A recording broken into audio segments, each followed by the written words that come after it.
Brazil, Argentina দুই দেশই বাংলাদেশের ফুটবল প্রেমী মানুষের কাছে এক আবেগের নাম। বিশ্বকাপ এলেই তাই আর্জেন্টিনা ব্রাজিল দলকে ঘিরে দেশের সর্বত্রই সবচেয়ে বেশি উন্মাদনা দেখা যায়। তবে ফুটবল মাঠের চিরপ্রতিদ্বন্দ্বী এই দুই দেশের ফুটবলের বাইরেও বাংলাদেশের ইতিহাসে রয়েছে একটি গুরুত্বপূর্ণ অধ্যায়। স্বাধীনতার পর বাংলাদেশকে স্বীকৃতি দেওয়া প্রথম দিকের দেশগুলোর তালিকায় রয়েছে আর্জেন্টিনা ও ব্রাজিল। ইতিহাস বলছে ১৯৭২ সালের ১৫ই মে স্বাধীন বাংলাদেশকে স্বীকৃতি দেয় ব্রাজিল। ফার্ম ফ্রেশ পাস্তুরিত তরল দুধ, বেশি ভালো দুধ। আর ঠিক ১০ দিন পর ২৫শে মে বাংলাদেশকে স্বীকৃতি দেয় আর্জেন্টিনা। এছাড়া দুই দেশের সঙ্গে বাংলাদেশের অর্থনৈতিক সম্পর্ক ক্রমেই জোরদার হচ্ছে।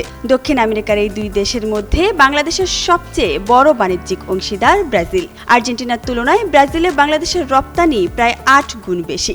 আমদানির ক্ষেত্রেও ব্রাজিল এগিয়ে। উভয় দেশেই বাংলাদেশের প্রধান রপ্তানি পণ্য তৈরি পোশাক। এদিকে কূটনৈতিক সম্পর্কেও সাম্প্রতিক সময়ে এসেছে নতুন গতি।